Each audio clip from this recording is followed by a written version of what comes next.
우리 다 같이 사도신경으로 신앙 고백하겠습니다.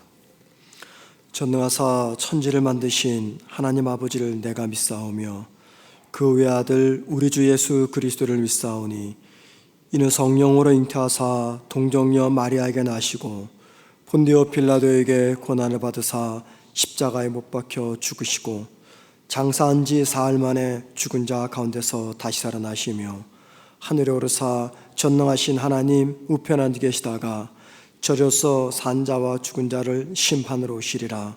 성령을 믿사오며 거룩한 공회와 성도가 서로 교통하는 것과 죄를 사하여 주시는 것과 몸이 다시 사는 것과 영원히 사는 것을 믿사옵나이다.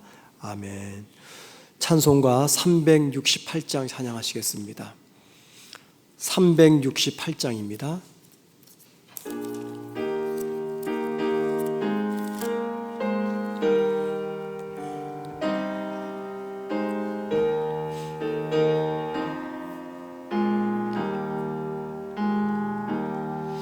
주 예수여 은혜를 내려주사 고충 많게 하옵소서. 이 줄이고 목마른 나의 마음을 주 성령을 부으소서.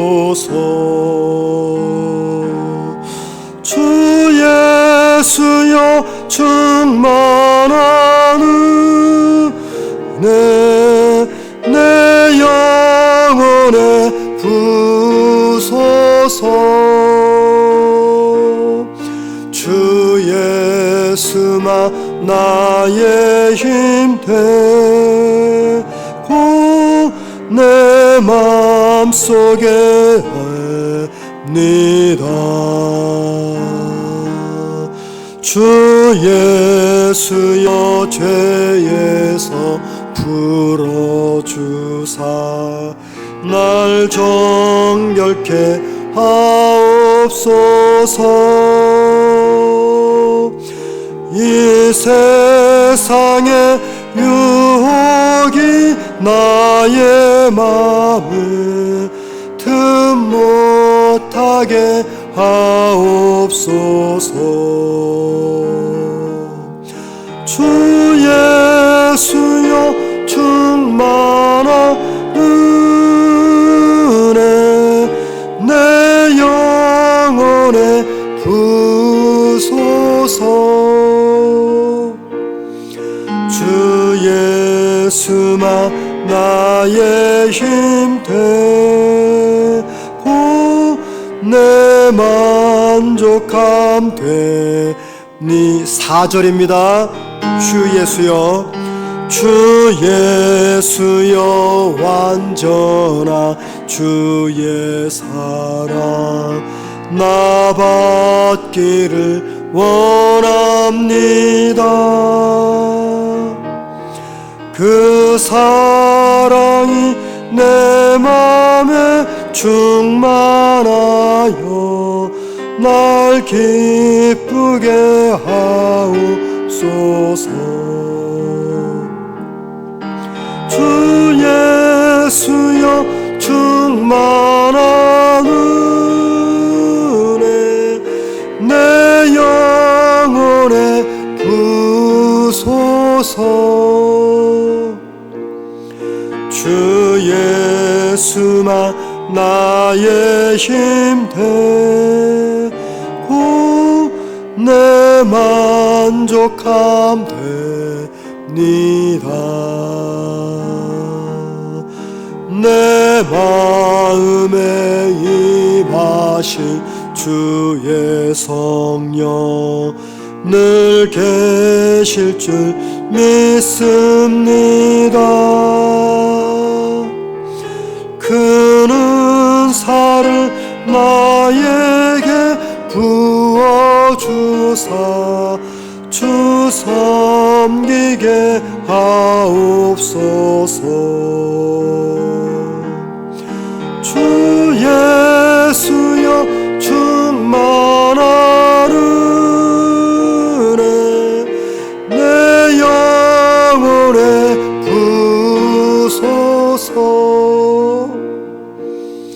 주 예수만 나의 힘 되고 내 만족함 되니라. 아멘. 하나님 말씀 보십니다. 욥기 30장 16절에서 31절입니다. 욥기 30장 16절에서 31절, 구약성경 제성경책으로 790면입니다.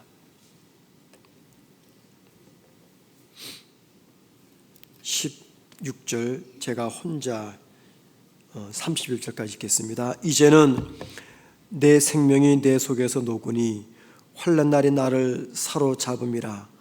밤이 되면 내 뼈가 쑤시니 나의 아픔이 쉬지 아니하는구나. 그가 큰 능력으로 나의 옷을 떨쳐버리시며 나의 옷깃처럼 나를 휘어잡으시는구나. 하나님이 나를 진흙 가운데 던지셨고 나를 티끌과 재 같게 하셨구나. 내가 주께 부르짖으나 주께서 대답하지 아니하시오며 내가 섰사오나 주께서 나를 돌아보지 아니하시나이다. 주께서 돌이켜 내게 잔혹하게 하시고 힘 있는 손으로 나를 대적하시나이다. 나를 바람 위에 들어 불려가게 하시며 무서운 힘으로 나를 던져 버리시나이다. 내가 아나이다. 주께서 나를 죽게 하사 모든 생물을 위하여 정한 집으로 돌려 보내시리이다. 그러나 사람이 넘어질 때 어찌 손을 펴지 아니하며 재앙을 당할 때 어찌 도움을 부르짖지 아니하리이까. 고생의 나를 보내는 자를 위하여 내가 울지 아니하였는가. 빈궁한 자를 위하여 내 마음에 근심하지 아니하였는가. 내가 복을 바라더니 화가 왔고 광명을 기다리더니 흑암이 왔구나. 내 마음이 들끓어 고요함이 없구나. 환난 날이 내게 임하였구나. 나는 햇볕에 쬐지 않고도 검어진 피부를 가지고 걸으며 회중 가운데 서서 도움을 부르짖고 있느니라. 나는 일의 형제요 타조의 벗이로구나. 나를 덮고 있는 피부는 검어졌고 내 뼈는 열기로 말미암아 탔구나. 내 수금은 통곡이 되었고 내 피리는 애곡이 되었구나. 아멘. 욥기 말씀은 고난당하는 욥을 바라보았던 세 친구 엘리바스, 빌닷, 소발, 이 세 사람이 욥의 고난을 인과응보로 보면서 욥과 계속되는 변론을 벌이는 내용입니다. 그래서 욥기를 이해할 때 가장 중요한 것은 세 친구와 어떤 문제로 욥이 변론하는가 하는 것을 파악하는 것입니다. 자, 그리고 이제 오늘 본문을 포함한 29장, 30장, 31장은 세 친구에 대한 욥의 마지막 변론 부분입니다. 욥이 31장까지 말하고 나서 더 이상 변론을 하지 않습니다. 29장, 30장, 31장 그리고 앞선 욥의 변론을 한마디로 이야기하자면 이런 겁니다.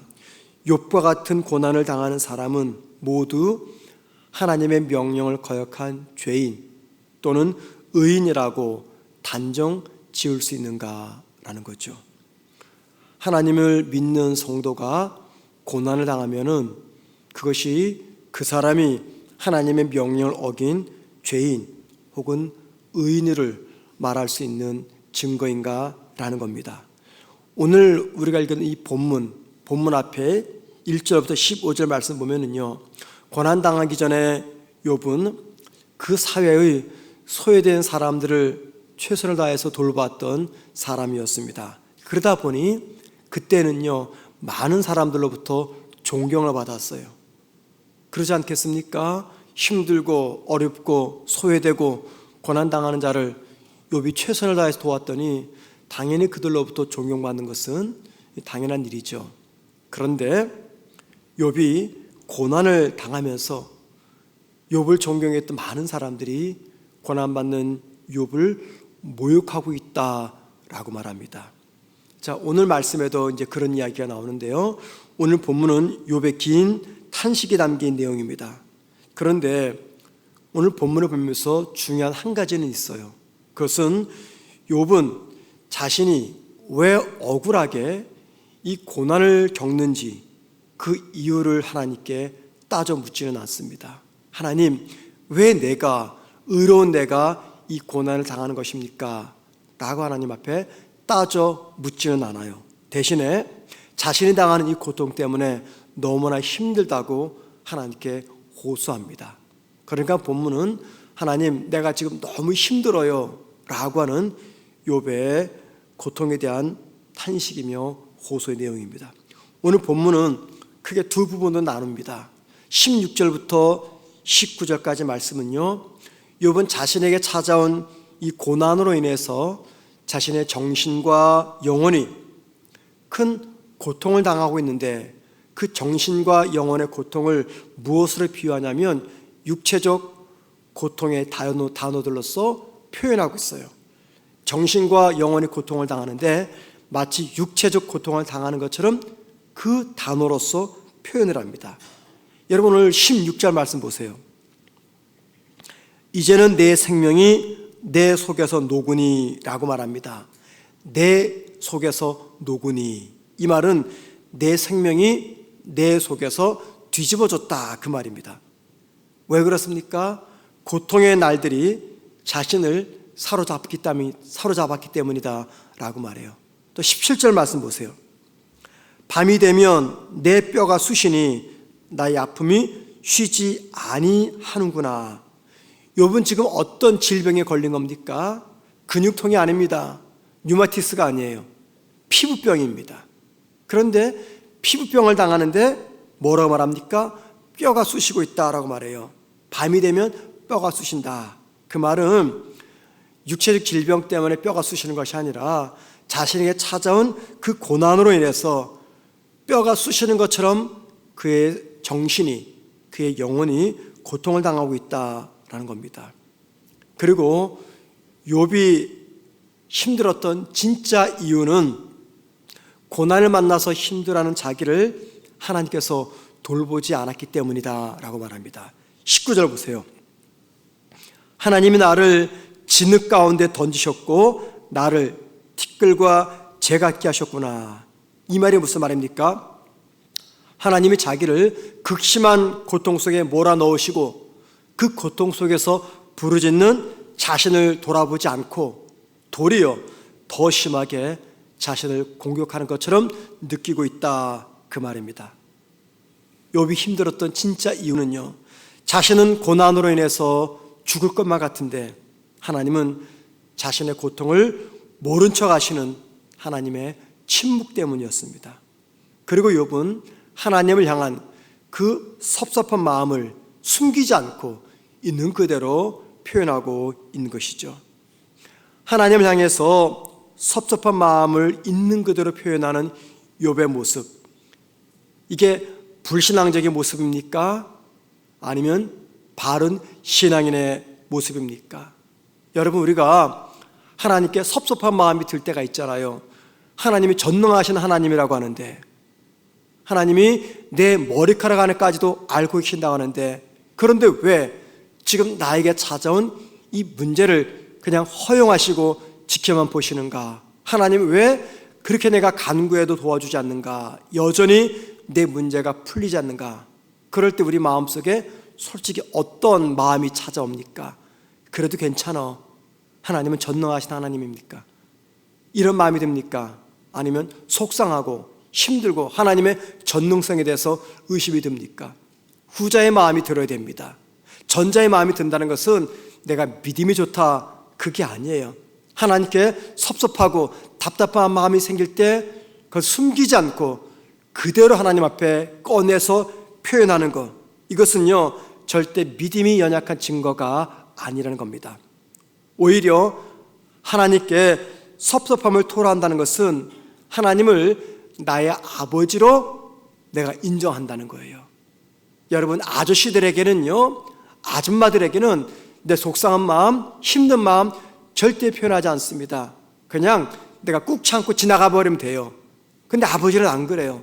엄마는 안 그렇습니다. 힘들면 힘들다고 말합니다.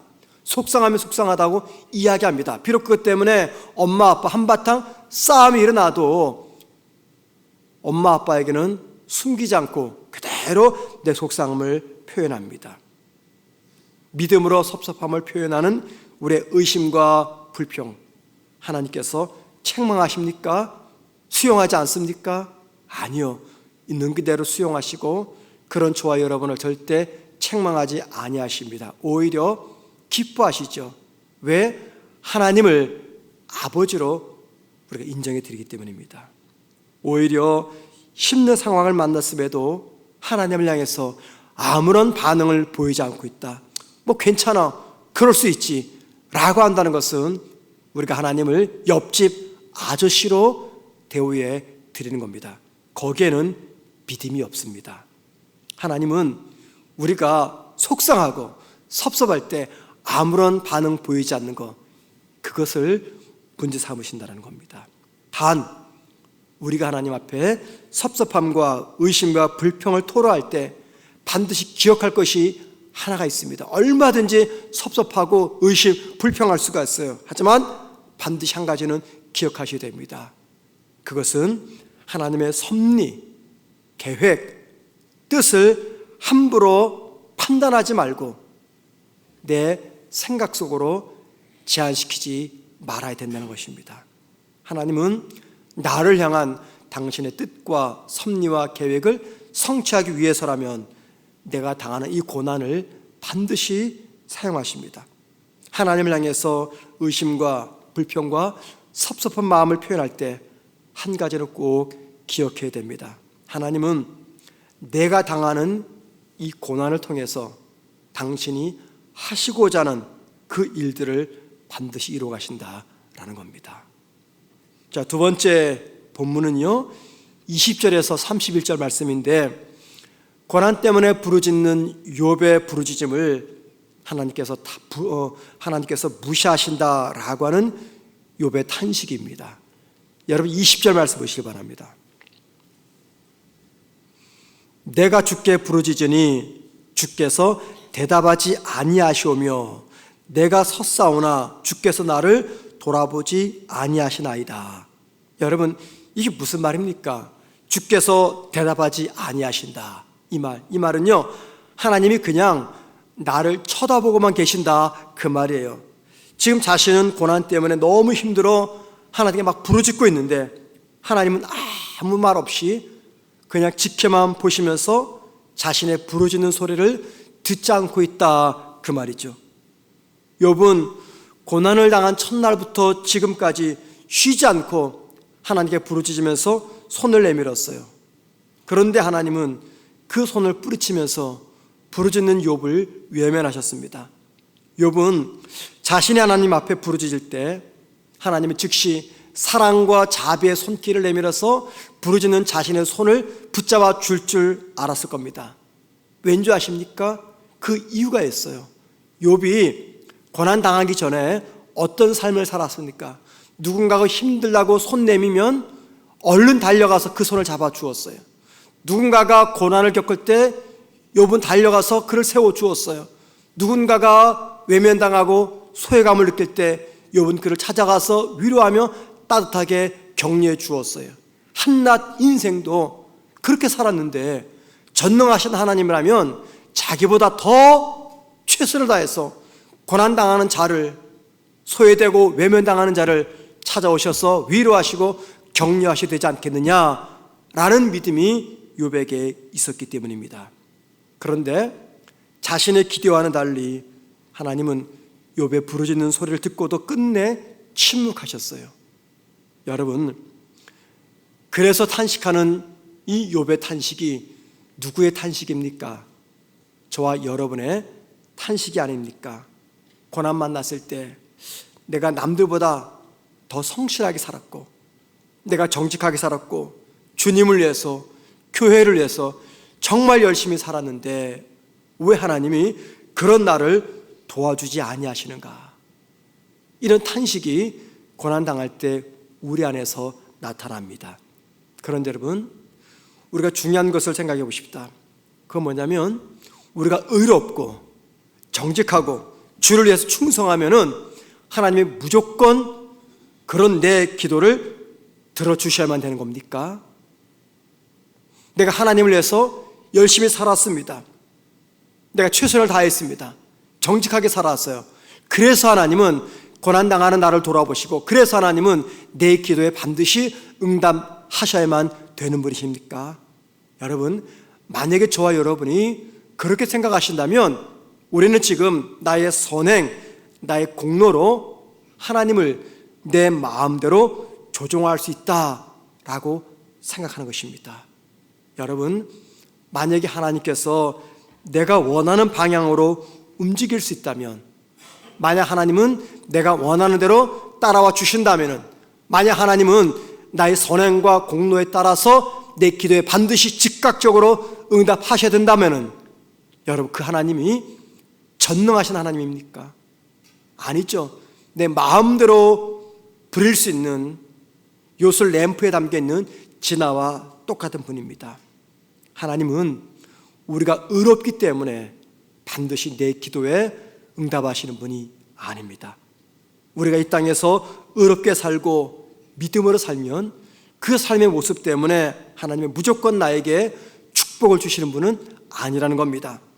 하나님은 내 기도에 들어줄 수 있는 자유와 내 기도에 침묵하실 자유가 있으십니다. 그리고 그 자유를 하나님께서 나의 전 생애를 이끌고 가기 위해서 사용하신다는 겁니다. 그러므로 내 개인의 신앙관으로 하나님의 수준을 내 수준만큼 끌고 들어가면 안 됩니다. 하나님의 수준을 내 수준만큼 내려놓으면 안 됩니다. 하나님의 전능하신 능력을 내 신앙관 속으로 제한시키지 말아야 됩니다. 그러나 우리가 놓치지 말아야 될 중요한 하나님의 속성 한 가지가 있습니다. 그것은 바로 하나님의 정의입니다. 정의로우신 하나님, 공의로우신 하나님, 이 하나님의 정의의 속성을 우리가 꼭 기억해야 됩니다. 사람들이 고난당하는 나를 배척하고 무시합니다. 때로는 하나님마저도 그런 나를 무시하며 외면하는 것처럼 느껴질 때가 있습니다. 그 상황 속에서 우리가 놓치지 말아야 할 하나님은 바로 정의로우신 하나님입니다. 하나님이 왜 정의로우신 하나님입니까? 그 이유는 나의 작은 신음의 소리에도 귀를 기울이시기 때문입니다. 그리고 하나님의 정의의 속성에 따라 저와 여러분을 가장 안전한 곳, 가장 선한 곳으로 인도하십니다.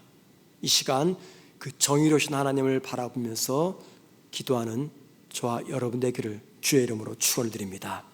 기도하겠습니다.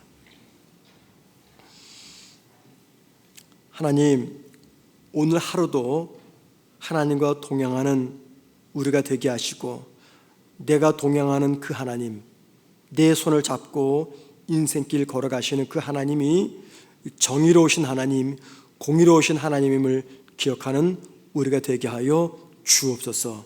하나님, 오늘 하루도 믿음으로 살아갈 때 우리 앞에 놓여있는 무거운 인생의 짐들이 있습니다. 내가 짊어지기 너무 힘든 짐들이 많이 놓여있는데 나 혼자 지지 않고 주님과 함께 그 짐들을 질 수 있도록 은혜 베풀어 주옵시고, 잘 감당할 수 있는 능력과 의지를 허락하여 주옵소서. 낙심하지 않고 포기하지 않고 주님 무너지지 아니하도록 우리 모든 성도들 강건한 주의 손으로 붙잡아 주옵소서. 예수님의 이름으로 기도드립니다. 아멘. 하늘에 계신 우리 아버지여, 이름이 거룩히 여김을 받으시오며 나라의 마옵시며 뜻이 하늘에서 이루어진 것 같이 땅에서도 이루어지리다. 오늘날 우리에게 일용할 양식을 주옵시고, 우리가 우리에게 죄 지은 자를 사하여 준 것 같이 우리 죄를 사하여 주옵시며, 우리를 시험에 들게 하지 마옵시고 다만 악에서 구하옵소서.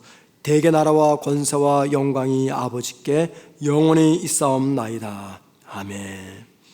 기도하시겠습니다. 기도하실 때 하나님, 연약한 이들의 눈물을 보는 눈과 신음을 들을 수 있는 귀를 나에게 허락하여 주옵소서. 기도하십시다. 고난당하는 이웃, 아파하는 이웃을 내가 생각하며 그들의 그 부르짖는 소리에 귀를 기울일 수 있는 믿음을 달라고 기도하시고요.